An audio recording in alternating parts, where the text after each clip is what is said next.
तरच लसणाची फोडणी असली डाळ शिजवून करायची लसूण घालायचं. मी डाळ कांदा कसं करायचं तुला दाखवायला. डाळ कांदा घे हे बघ तेलात कांदा घालायचा.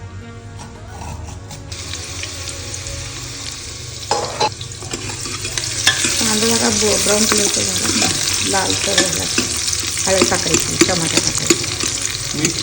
टाकायचं नंतर मीठ टाकायचं. पहिला कांदा झाला की टोमॅटो टाकायचं कांदा भाजीला टोमॅटो टाकलं की मीठ टाकायचं म्हणजे टोमॅटो विरघळतो लवकर मिठानं.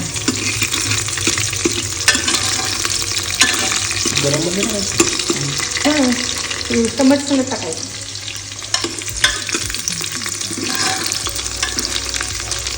एखादा बटाटा असला तर ते टाकायचं कधीतरी डाळ बटाटा टोमॅटो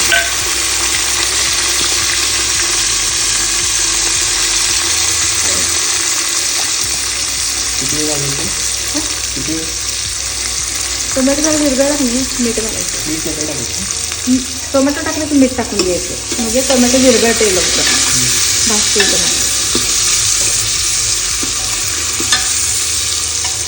गडबड होत नाही स्वयंपाक करताना. बघ डाळीवर चटणी केवढी पाहिजे तेवढी टाकून घ्यायची आपण हां म्हणजे एकदा टाकून त्याच्या चटणी मीठ टाकून घ्यायचं.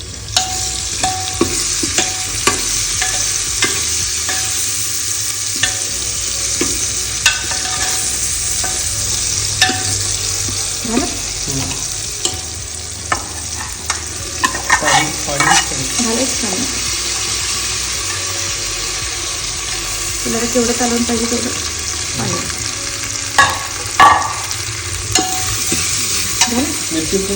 नाही नाही ते डाळ कांदा आहे.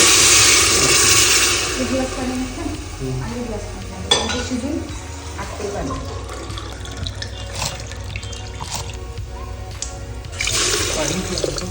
1.5 ग्लास घाल 1.5 ग्लास घाल किंवा 2 ग्लास घाल तुला आणि कोथिंबीर टाकायचं झालं. शिट्ट्या द्यायच्या 3-4 द्यायच्या. हां तुला डाळ चांगली शिजायला पाहिजे ना. मग 3 दे 3 पण चालतं द्या 3 दिवस कुकर फुटत नाही काही. नाही 3 शिट्ट्या द्यायच्या नाही फुटत नक्की नाही 3 शिट्ट्या द्यायच्या. पाणी हे टाकलंस तर कुकर कशाला उडतोय. झालं